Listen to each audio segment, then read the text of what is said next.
하나님께서 오늘 우리에게 주신 말씀의 제목은 염려 처방법 3가지라는 제목으로 함께 말씀을 나누겠습니다. 본문 말씀 마태복음 6장 24절에서 34절 말씀까지 함께 봉독하겠습니다. 시작. 한 사람이 두 주인을 섬기지 못할 것이니 혹 이를 미워하고 저를 사랑하거나 혹 이를 중히 여기고 저를 경히 여김이라. 너희가 하나님과 재물을 겸하여 섬기지 못하느니라. 그러므로 내가 너희에게 이르노니 목숨을 위하여 무엇을 먹을까 무엇을 마실까 몸을 위하여 무엇을 입을까 염려하지 말라. 목숨이 음식보다 중하지 아니하며 몸이 의복보다 중하지 아니하냐. 공중의 새를 보라. 심지도 않고 거두지도 않고 창고에 모아들이지도 아니하되 너희 하늘 아버지께서 기르시나니 너희는 이것들보다 귀하지 아니하냐. 너희 중에 누가 염려함으로 그 키를 한 자라도 더할 수 있겠느냐. 또 너희가 어찌 의복을 위하여 염려하느냐. 들의 백합화가 어떻게 자라는가 생각하여 보라. 수고도 아니하고 길쌈도 아니하느니라. 그러나 내가 너희에게 말하노니 솔로몬의 모든 영광으로도 입은 것이 이 꽃 하나만 갖지 못하였느니라. 오늘 있다가 내일 아궁이에 던져지는 들풀도 하나님이 이렇게 입히시거든 하물며 너희일까 보냐. 믿음이 작은 자들아, 그러므로 염려하여 이르기를 무엇을 먹을까 무엇을 마실까 무엇을 입을까 하지 말라. 이는 다 이방인들이 구하는 것이라. 너희 하늘 아버지께서 이 모든 것이 너희에게 있어야 할 줄을 아시느니라. 그런즉 너희는 먼저 그의 나라와 그의 의를 구하라. 그리하면 이 모든 것을 너희에게 더하시리라. 그러므로 내일 일을 위하여 염려하지 말라. 내일 일은 내일이 염려할 것이요 한 날의 괴로움은 그날로 족하리라. 아멘. 지난 송구영신 예배 이후 새해 첫 주일을 보내면서 계속해서 우리의 삶을 둘러싸고 있는 근심과 염려에 대해서 살펴보고 있습니다. 오늘은 근심, 염려 시리즈의 마지막 종결편입니다. 2025년 한 해에는 근심과 염려로 인해 불안한 인생이 아닌 생명의 말씀을 통해서 소망을 마음에 품고 한 해를 살아가시기를 주님의 이름으로 축복합니다.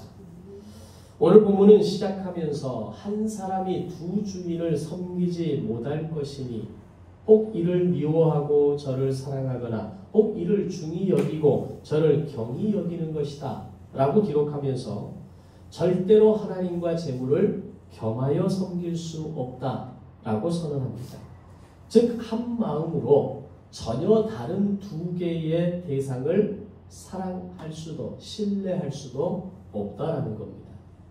더군다나 우리가 섬긴다라고 말할 수 있는 그 영역에 대해서 일갈하기를 공중의 새도 기르시는 하나님, 들의 백합화도 자라게 하시는 하나님, 심지어는 내일 아궁이에 던져지는 들풀까지도 입히시는 하나님께서 어찌 너희의 입을 것, 먹을 것, 마실 것을 책임지지 않겠느냐라고 표현합니다. 이런 것에 대해서 염려하고 걱정하는 이들은 믿음이 적은 자들이고 심지어 무엇을 먹을까 무엇을 마실까 무엇을 입을까에 대해서 걱정하고 염려하는 것은 모두 다 이방인과 같다라고 이야기하고 있습니다. 당시 유대인들에게 있어서 가장 무서운 욕, 가장 듣기 싫은 말이 있었다면 이 이방인 같은 사람이라는 말입니다. 그래서 유대인을 향해서 이 이방인 같은 사람아, 너는 이방인과 별반 다를 게 없어 라는 말을 들으면 그건 최고의 치욕적인 표현이 되는 겁니다. 언젠가 말씀드린 거 기억나시죠? 가장 상위에 있는 것이 제사장, 그 다음에 두 번째 그룹이 레위인과 그 다음에 또 유대인, 그리고 제일 마지막 하위 그룹이 이방인이라는 말씀을 드렸습니다. 그것처럼 오늘 심지어 주님께서 말씀을 통해서 그들을 향해 믿음이 적은 자들 그리고 이방인과 같다라고 말하는 축에 속하는 사람들이 바로 염려하는 사람들이다 라는 이런 직접적인 표현을 주님이 쓰고 계신다는 겁니다. 우리가 해야 할 근심의 수준은 그런 일차원적이고 형이하학적인 것이 아니라 하나님의 뜻대로 하는 근심이어야 한다라고 말씀을 드렸습니다. 그것은 매우 고급스럽고 수준 있는 근심으로 먼저 하나님의 나라와 하나님의 의를 구하는 것이고 그렇게 하면 이 모든 것을 너희에게 더하실 것이다 라는 말씀으로 오늘 본문은 이야기합니다. 이것을 한 문장으로 정리해 놓은 말씀이 바로 본문 마지막 34절 말씀입니다. 그러므로 내일 일을 염려하지 말라. 내일 일은 내일이 염려할 것이요 한날의 괴로움은 그날로 족하다라는 말씀입니다. 자, 그럼 오늘 우리가 알아보고 해결해야 될 이 주제, 이 단어는 염려라는 단어인데 염려에 대한 뜻이 과연 뭘까요? 염려에 대한 단어를 사전적인 의미로 찾아보면 이렇게 기록합니다. 앞 일에 대해서 마음을 써서 걱정하는 것. 그게 염려라는 겁니다. 즉 앞으로 다가올 일에 대해서 마음을 다해 걱정하는 것이 염려라는 겁니다. 염려의 실체는 지나간 어떤 일을 걱정하는 것이 아니라 내 앞에 다가오는 어떤 일을 내가 스스로 통제하고자 하는 마음을 가질 때 염려는 생긴다는 겁니다. 왜 우리가 염려합니까? 앞으로 다가오는 일이 어떻게 될 것인지 어떤 결과로 끝나게 될지 알지 못하기 때문입니다. 그래서 앞으로 다가오는 어떤 일이 내가 뭔가 기대하는 일로 내가 원하는 결과치로 내가 원하는 어떤 그 목표를 이루어내야만 하는데 그렇게 되지 않을 것 같은 마음 때문에 염려한다는 겁니다. 그런데 그 상황에서 똑같은 상황 우리가 미래에 다가올 일에 대해서 알고 있는 사람이 누가 있겠습니까? 당장 1분 후에 30분 후에 일어날 일도 우리는 정확하게 예측할 수 없습니다. 그런데 그런 상황에서 어떤 사람은 아무런 염려를 하지 않는 사람이 있는가 하면 어떤 사람은 매 순간 염려하고 불안해하면서 어쩔 줄 몰라 하는 사람들이 있다는 겁니다. 그 차이가 과연 무엇일까에 대해서 생각해 보셨습니까? 나는 늘 염려하고 불안해하면서 오늘을 살아가는데 저 사람에게는 그런 모습이 전혀 보이지 않는다는 겁니다. 오히려 인생을 살아가면서 전혀 알지 못하는 미래를 살아감에도 불구하고 불안하거나 염려하는 것이 아니라 당당하게 살아가는 이유가 과연 무엇일까에 대해서 생각해 보셨느냐는 겁니다. 염려하는 사람들에게는 그들이 염려할 수밖에 없는 이유가 있기 때문입니다. 그들은 하나같이 자신에게 다가오는 어떤 일들에 대해서 자신이 생각하는 의도대로 통제하고 싶은 마음을 가지고 있다는 것과 그것이 자기 뜻대로 되지 않는 것처럼 보여질 때 바로 그때 인간의 마음속에는 어김없이 염려가 시작된다는 겁니다. 이것을 오늘 우리에게 익숙한 성경적인 말로 바꿔서 표현하면 자기가 자기 인생의 주인이 되려 하는 마음이라는 겁니다.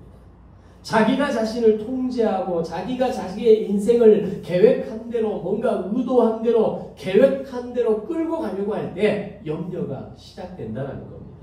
따라서 염려가 많은 사람들에 대해서 한마디로 정리하면 자기가 자기 인생의 주인 자리에 앉아 있을 때 염려는 시작된다는 겁니다. 그래서 세상에 많은 사람들이 그렇게 염려하고 살아가는 겁니다. 그런데 그들이 염려하는 것은 그럴 수 있습니다. 왜냐하면 그들은 인생의 주인이 자기 자신이기 때문에 자기가 통제하고 싶어하고 자기가 원하는 대로 살고 싶어하고 자기가 원하는 결과치를 얻고자 하는 것이 대부분의 인생을 살아가는 믿지 않는 사람들의 모습이기 때문입니다. 그런데 문제는 믿음의 사람들이 분명하게 해결해야 할 중요한 주제는 내가 예수를 알고 믿는다라고 할 때에 가장 중요하고 궁극적으로 일어나야 할 변화는 나의 주인이 나에서 하나님으로 바뀌는 변화가 일어나야 한다는 겁니다.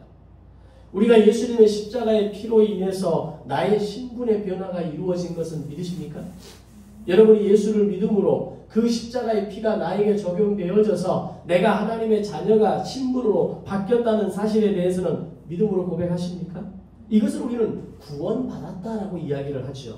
자, 그렇다면 구원받은 우리는 이제부터 구원을 이루어가야 하는데 그 구원을 이루어간다라고 하는 의미가 무엇인가를 알아야 한다는 겁니다. 다시 말하면 이런 겁니다. 제가 광명역에 올라가는 KTX 표를 끊었다고 칩시다. 그러면 우리는 이미 광명역에 갈 수 있는 자격을 가지고 있는 겁니다. 그 광명역을 가는 것에 대해서 어느 누구도 나에게 이의를 제기할 수 없습니다. 스마트폰에 내장된 어떤 표를 보여준다거나 어떤 종이로 구성된 표를 보여주면 기차에서 모든 관리하는 사람들 다 통과합니다. 요즘은 기차를 타도 조사하지 않습니다. 왜냐하면 그 자리가 비어있거나 비어있어야 할 자리에 누군가가 앉아있으면 와서 물어보면 되니까요. 내가 그 표를 가지고 있다는 것은 이미 광명에 도착할 수 있는 자격을 가진 겁니다. 근데 그러기 위해서는 어떻게 해야 됩니까? 송정역으로 나가야죠. 그리고 정한 시간이 되어져서 내가 탈 기차의 시간이 됐을 때 그 차에 올라타서 내가 탈 객차 번호와 내 자리에 안 찾아서 앉아야 약 1시간 50분, 2시간 정도가 지나면 광명역에 도착이 있는 겁니다.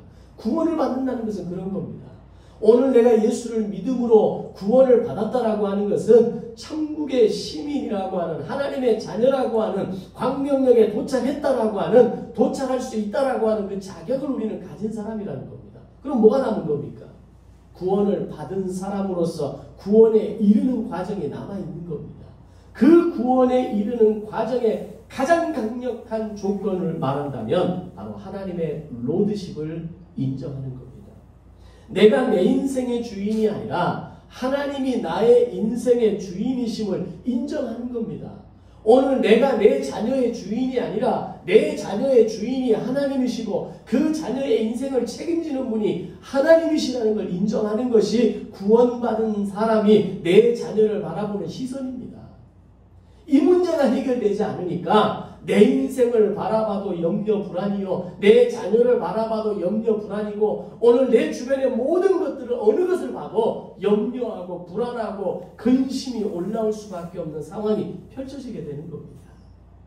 바로 그 결단이 이스라엘 백성들에게는 홍해를 건너는 과정이었습니다. 그들은 홍해를 건너면서 지금부터 내 인생의 주인은 삼위일체 하나님이심을 선언하는 결단이었습니다. 지금까지는 바로가 나의 주인이었고 바로가 나에게 먹을 걸 주는 존재였다면 이제는 살아계신 하나님께서 나의 주인이시고 나의 먹을 것을 책임지시는 분이 하나님이시고 나의 인생의 공급자가 하나님이심을 선언하는 세레머니가 홍해를 건너는 사건이었던 겁니다. 바로 그 선언과 고백을 매주 매 시간마다 확인하며 인정하는 것이 오늘 우리가 드려지는 이 주일 성수의 의미이고 우리가 그 물질을 구별해 드리는 11조의 의미이고 죄의 모습과 습관을 끊어내는 결단이고 구름기둥과 불기둥을 따라가는 것처럼 인생을 살아가면서 말씀을 따라가는 삶을 결단하는 것, 이게 성부, 성자, 성령 삼위일체 하나님을 결단하는 것 아닙니까? 그 선언과 고백을 오늘 우리가 믿음의 사람으로 하면서 살아가고 있음에도 불구하고 많은 그리스도인들은 피로 인한 신분의 변화는 받았을지 모르지만 그 이후에 주도권의 변화를 가지지 않는다는 겁니다. 여전히 인생을 살면서 주인은 누굽니까? 나 자신이죠.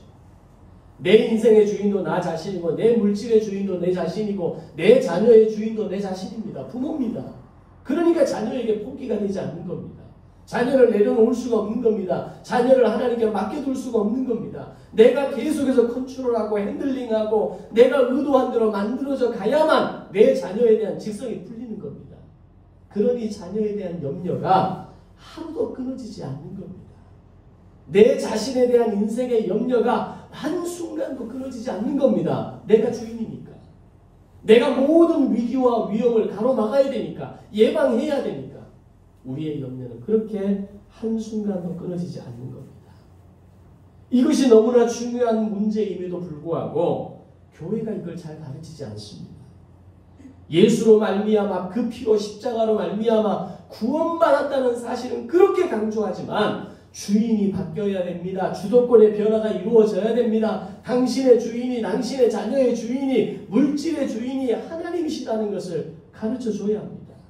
물론 하나님께서 주인이라는 것을 말하기는 합니다. 그러나 왜 그렇게 되는가, 왜 그렇게 되어져야 하는가에 대해서 구체적으로 그것이 우리의 삶에 어떻게 나타나야 하는가에 대해서는 명확하게 이해하지도 설명되지도 그것을 들어본 적도 없는 성도들이 많다는 겁니다.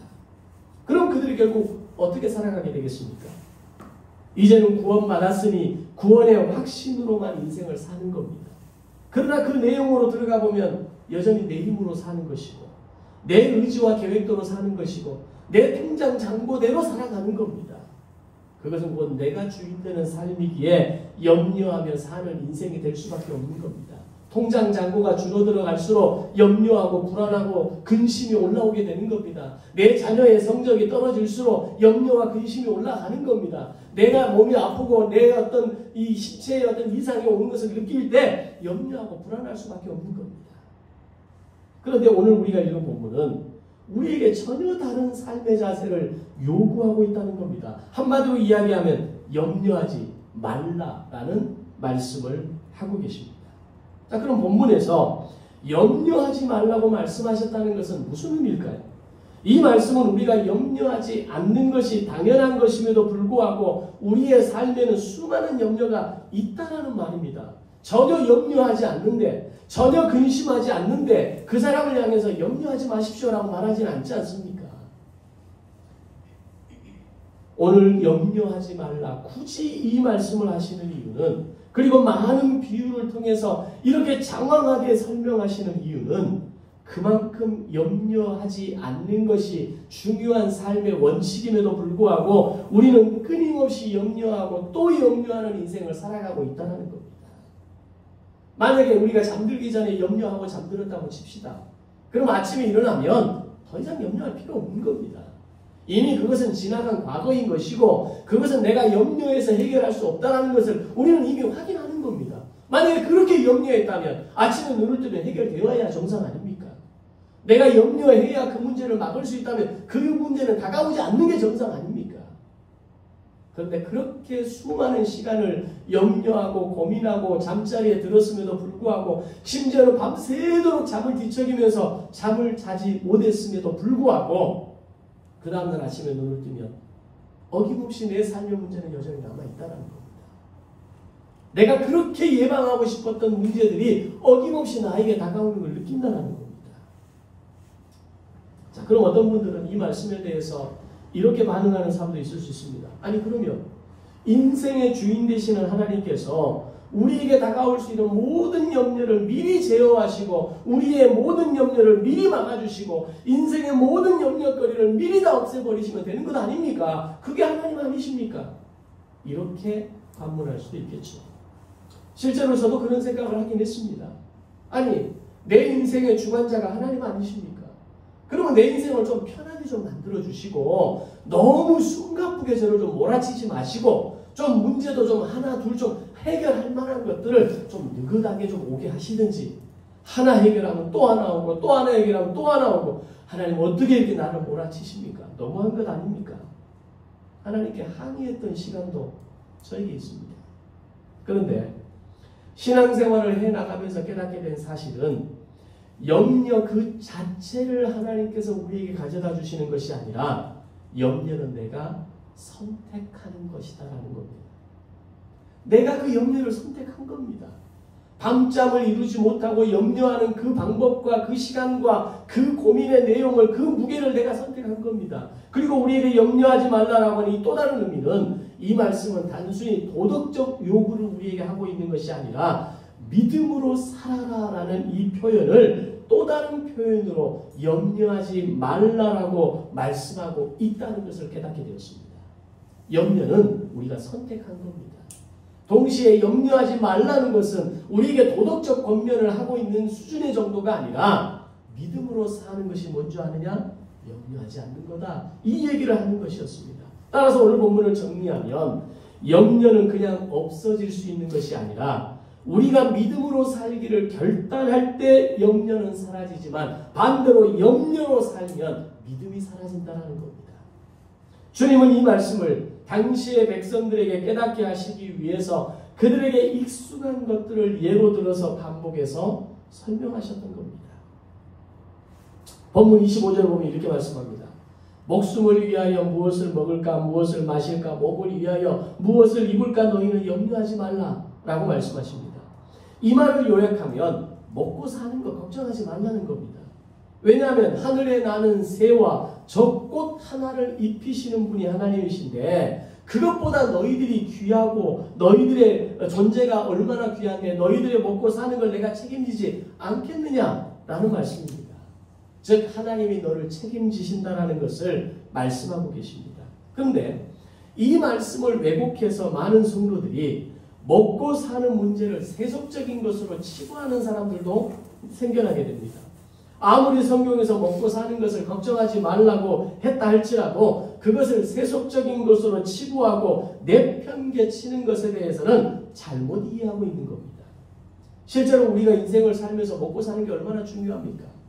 배고픔의 문제를 떠나서 정말 마음이 힘들고 어려울 때 그 음식 하나가 우리를 회복하게 하는 걸 많이 경험하지 않습니까? 그걸 포함해서 우리가 먹고 사는 인생의 문제에 이것보다 중요한 게 또 어디가 있습니까? 우리가 하는 농담 가운데 그런 말이 있죠.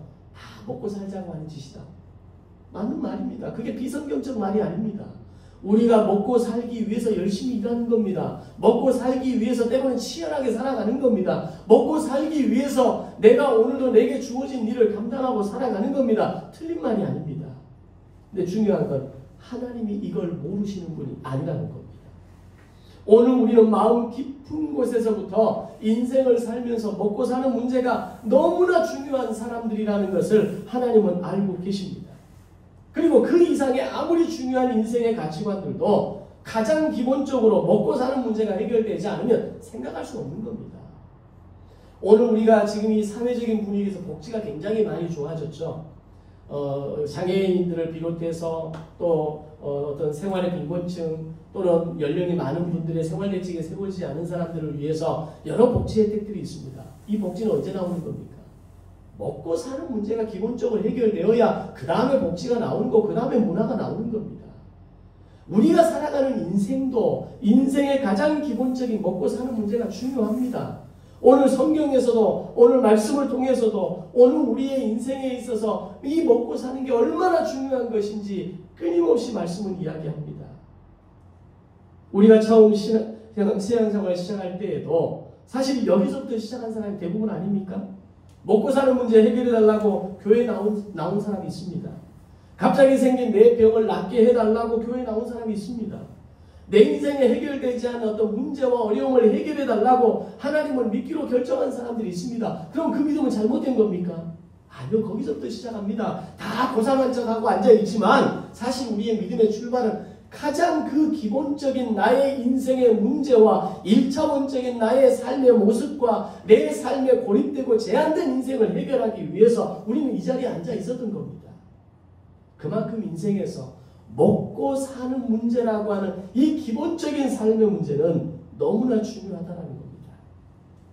저도 이 먹고 사는 문제를 해결하기 위해서 강의 사역을 본격적으로 시작한 것 아닙니까?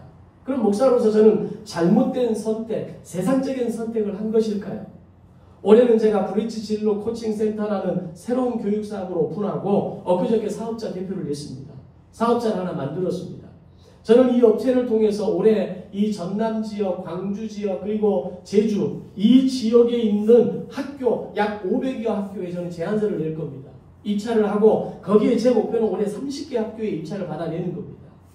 그로 인해 수익을 올릴 것도 기대하고 있고 동시에 저와 함께하는 강사들에게 물질적으로 도움이 되고 그들에게 힘이 되기를 바라는 그런 도구로 쓰임받기를 원하고 그들에게 함께 복음을 소개하고 그들에게 믿음에 대해서 설명하려고 하는 제 나름대로 계획이 있습니다.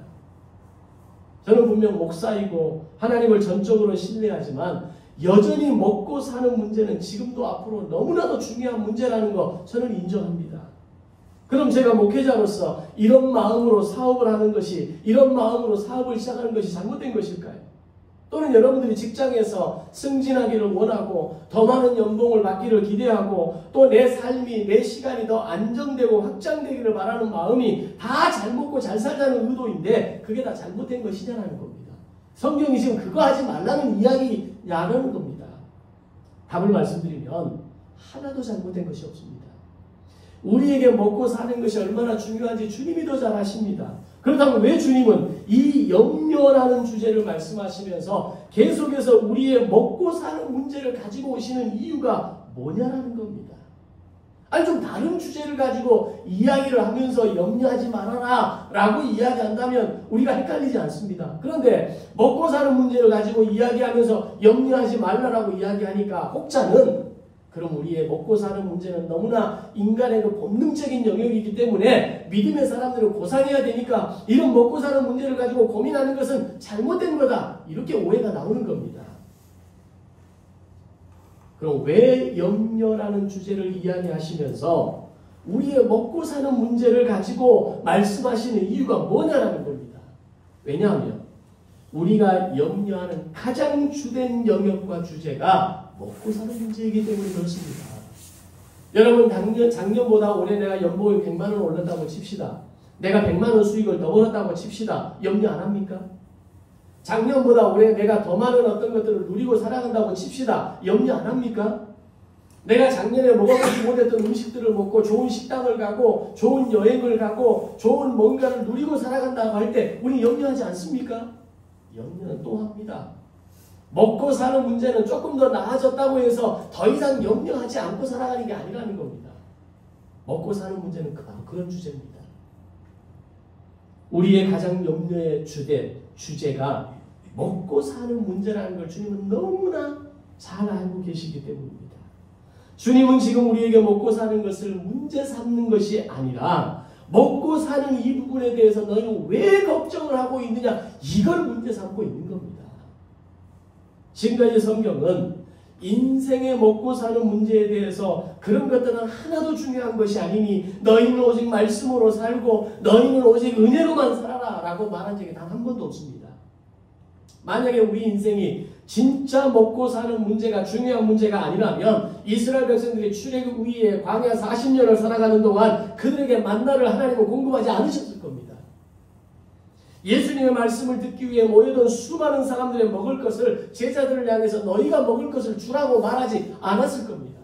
아니 지금 내가 이렇게 은혜로운 말씀을 너희에게 전했는데 너희는 이거로 충분하지 않느냐? 이 세상 것밖에 모르는 이 배부른 돼지 같은 인간들아 라고 말하지 않았다는 겁니다.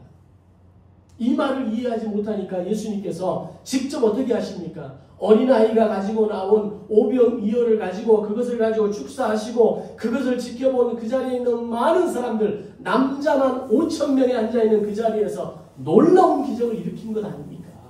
이 모든 것을 말하고 있는 이유가 뭡니까? 인생에서 먹고 사는 건 중요하다는 겁니다. 그러나 그 먹고 사는 문제로 염려하는 것이 잘못됐다는 겁니다. 내가 책임지겠는데 내가 네 아버지인데 내가 네 인생의 주관자인데 내가 네 인생을 책임지는 사람인데 존재인데 너는 왜 염려하냐는 겁니다.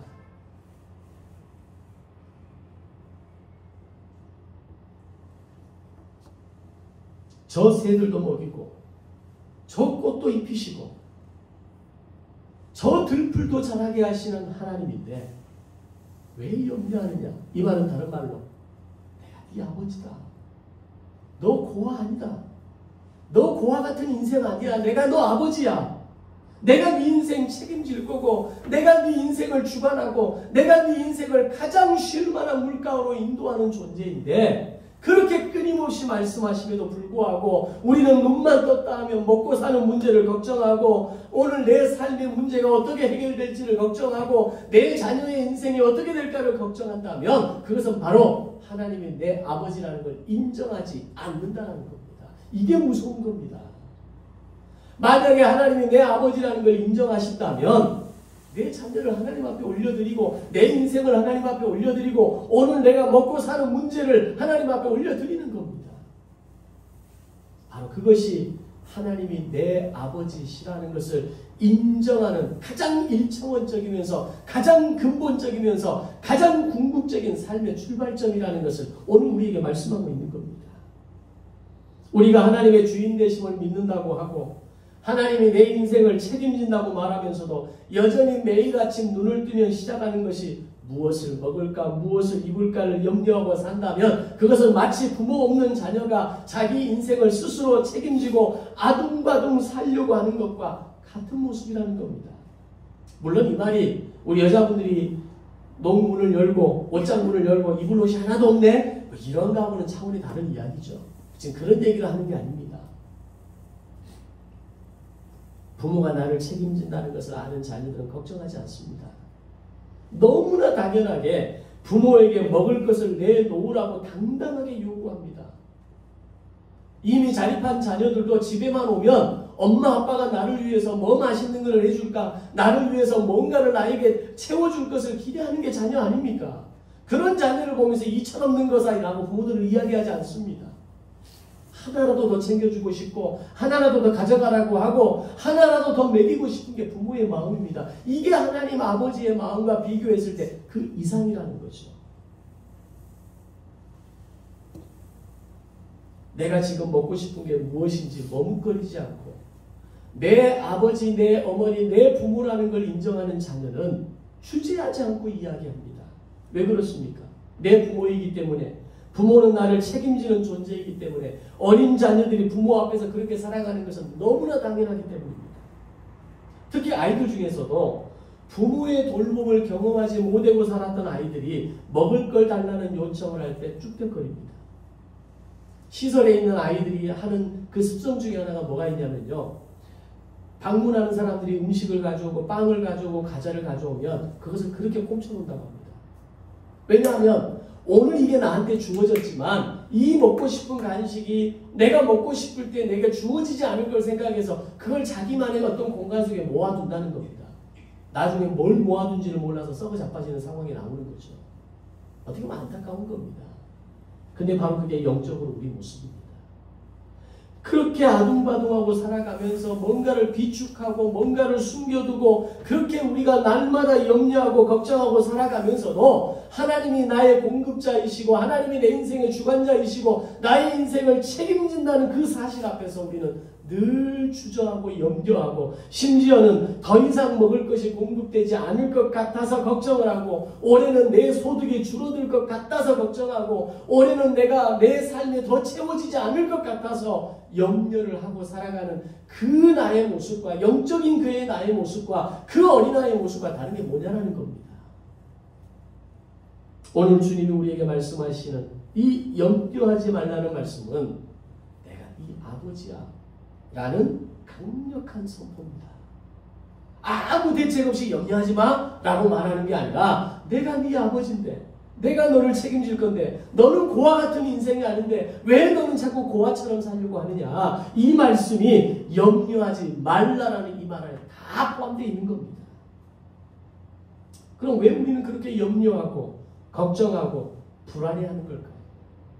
분명히 이렇게 말씀하셨음에도 불구하고 우리가 염려하고 불안한 인생을 사는 이유가 과연 뭘까요? 분명 예수를 믿는다고 하는데 나에게 믿음이 있다고 말을 하고 그 믿음의 확신으로 주일에 교회에 나와 예배하고 그 어려운 11조의 결단까지 기꺼이 하는데 왜 우리는 여전히 염려하고 걱정하는 걸까요? 우리가 입으로는 하나님을 아버지라고 말하지만 진짜 아버지 하나님을 만나지 못하니까 아무런 힘이 없는 인생을 살아가는 겁니다. 하나님이 내 아버지가 아니라는 얘기 아닙니다. 그 하나님이 나의 아버지임에도 불구하고 그 하나님을 아버지로 만나지 못하니까 힘없는 인생, 나약한 인생, 문제 하나만 다가와도 염려하고 불안에 떠는 인생, 근심하는 인생, 계속해서 뭔가를 비축해야만 마음의 안정이 되는 인생, 뭔가 채워지지 않을 것 같은 두려움 때문에 불안한 인생으로 살아가게 되는 겁니다. 만약에 내 부모가 100억을 가진 자산가라고 한번 생각해 봅시다. 여러분 돈 때문에 걱정하고 먹고 사는 문제 때문에 걱정하며 사시겠습니까? 100억을 가진 부모가 있어도 그런 염려 안 하고 살 건데 천지를 지으신 하나님이 나의 아버지시고 인생의 생사화복을 주관하시는 분이 나의 하나님이시고 그럼에도 불구하고 우리는 여전히 염려하고 걱정하고 살아간다는 겁니다. 이게 문제라는 겁니다. 하나님을 아버지로 부르기는 하는데 아버지로 만난 적이 없기 때문에 아버지로서 내가 충분히 그 느낌을 내가 내 삶 속에서 믿음의 삶 가운데 경험하지 못하고 살아가기 때문에 인생을 살아도 부유함이 없고 풍성함이 없고 생명력 없는 인생을 살아가게 되는 겁니다. 그것을 오늘 본문은 우리에게 말씀하고 있는 겁니다.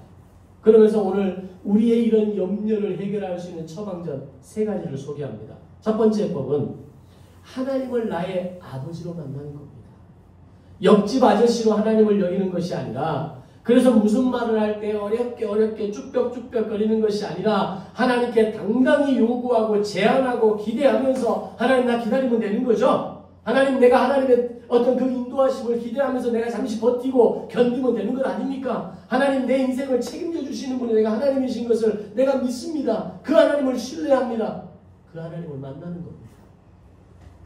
맡긴다는 것은 책임과 결과를 하나님의 몫으로 인정하는 것이라고 말씀드렸습니다. 오늘 하나님을 아버지로 만날 때, 오늘 나의 인생이 책임지시는 분이 하나님 아버지인 것을 내가 확인할 때 우리는 그 어떤 인생의 염려의 주제거리가 더 이상 나에는 아무런 거리가 되지 않는다는 것을 깨닫게 되는 겁니다. 사랑하는 성도 여러분, 입으로만 생각으로만 하나님을 만나지 말고 마음으로 하나님 아버지를 만나시기를 바랍니다. 하나님은 오늘 말씀을 통해서 우리에게 말씀하십니다. 너희는 고아가 아니야. 이게 염려하지 말라는 말입니다. 네가 무엇을 구하든지 구하기만 하면 내가 너를 책임져 줄 거야. 이 말이 너희는 염려하지 말라는 그 말 가운데 다 포함된 이야기라는 겁니다. 염려 처방전 두 번째는 돈을 우상으로 섬기지 말라는 겁니다. 우리에게 염려가 만들어지는 이유가 있습니다. 돈을 우상으로 섬기기 시작하기 때문입니다. 그때부터 염려는 그 인생에게 다닥다닥 달라붙기 시작합니다. 우리 주변에 점 보는 거 좋아하고 뭐 이렇게 귀신에 대해서 어떤 뭐 접신에 대해서 이런 것들에 관심 있는 사람들을 가만히 봐보십시오. 그 인생에 다닥다닥 붙어있는 그 어두운 그 어떤 귀신과 어떤 영적인 존재야 그들에게 다닥다닥 붙어있는 걸 아마 느끼실 거예요. 눈빛이 다릅니다. 그들에게 느껴지는 풍기는 분위기가 다릅니다. 오늘 우리가 돈을 내 우상으로 삼고 내가 가장 신뢰하는 대상으로 삼고 이 돈만 있으면 내 인생의 모든 문제가 해결될 것이라고 생각하는 사람의 인생에는 돈이 다닥다닥다닥 부요와 풍요의 돈이 아니라 있음에도 불구하고 빈 곳과 가난과 제한됨과 어떤 그 부요하지 못하는 영적인 부요함을 경험하지 못하는 인생을 살아가게 되는 겁니다. 오늘 본문에서 하나님과 재물을 겸하여 섬기지 말라는 말씀이 바로 그 뜻입니다. 우리가 염려에 찌들어 사는 이유는 돈을 하나님의 자리에 놓고 앉혀 살기 때문입니다. 재물과 하나님을 겸하여 섬기지 말라는 것은 돈을 하나님의 자리에 올려놓지 말라는 겁니다. 오늘 내가 돈을 하나님의 자리에 올려놓는 순간 바로 그때부터 염려는 시작되는 겁니다.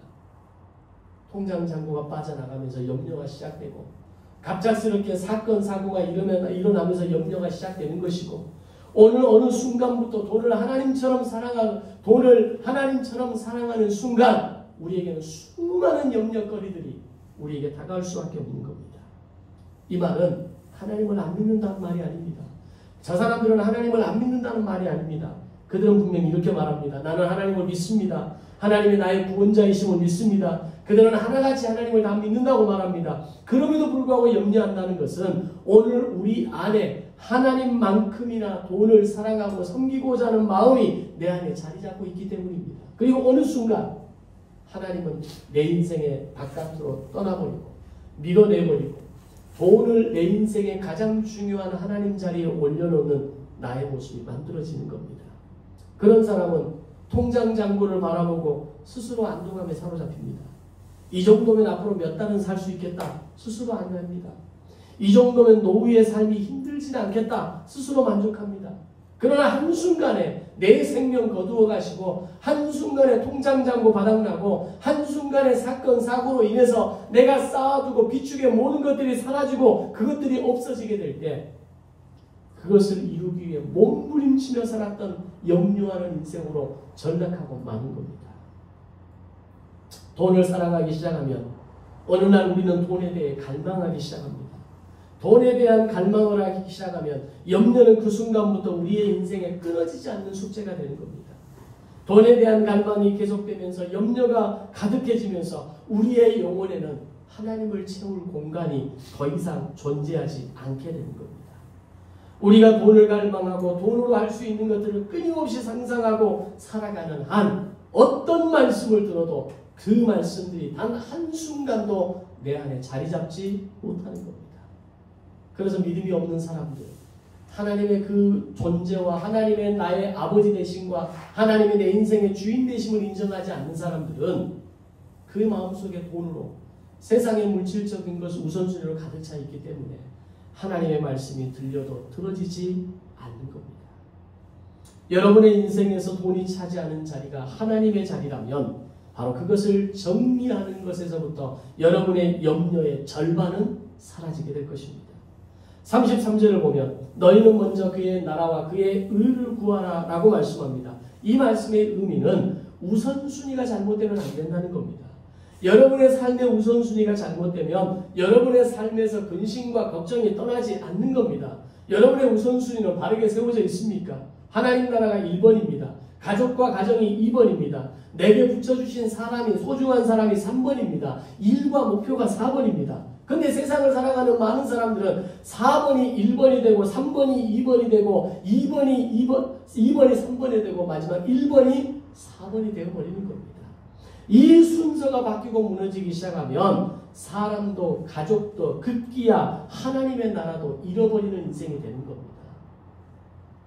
일도 중요하고 목적도 중요하지만 일과 목적이 사람보다 앞서는 순간 그 사람의 인생에는 근심이 떠나지 않습니다.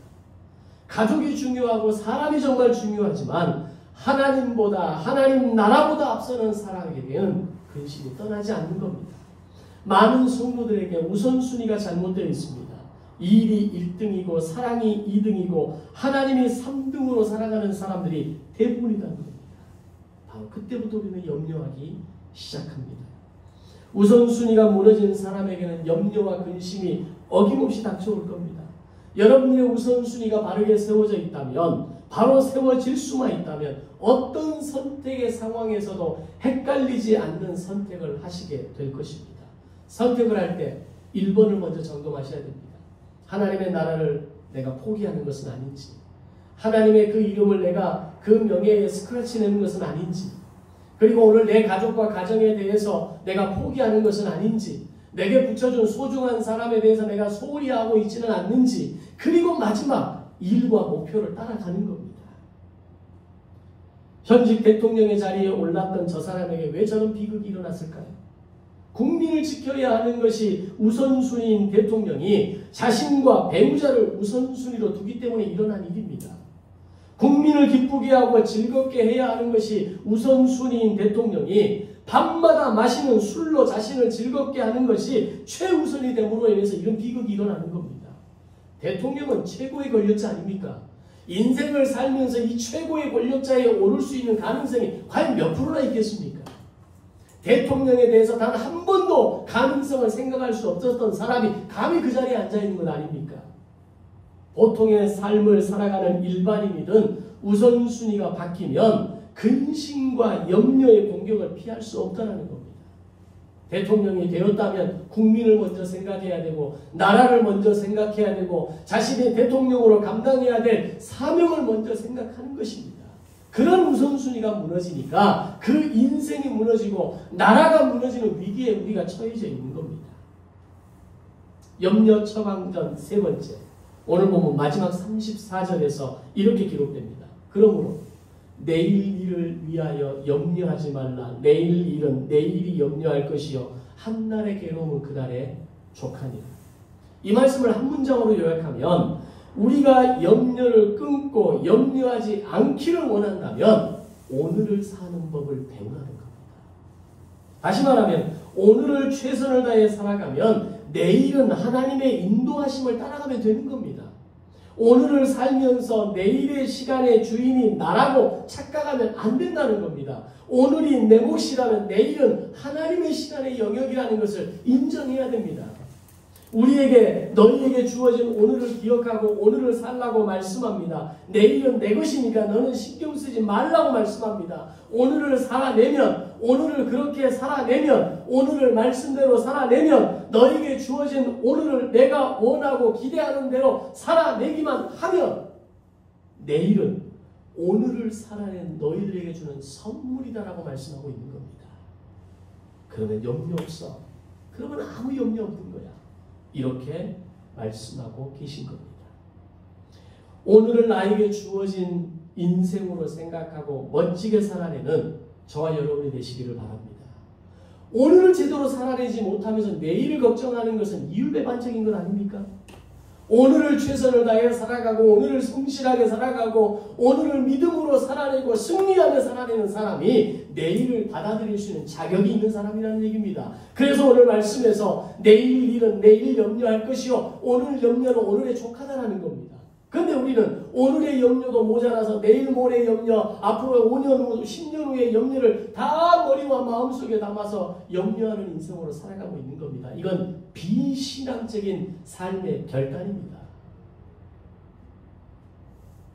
오늘을 살아낼 때, 오늘을 건강하게 살아내는 사람에게 준비된 내일을 주시는 것이 하나님의 원리입니다. 내가 준비된 내일을 너에게 주겠다는 겁니다. 너는 뭘 먹을까 마실까 입을까 염려하지 말라. 그냥 오늘을 열심히 살면 준비된 내일을 너에게 선물할 거야. 이게 신앙적 원리라는 것을 깨달으시기 바랍니다. 그래서 우리는 하루도 헛으로 살 수 없는 겁니다.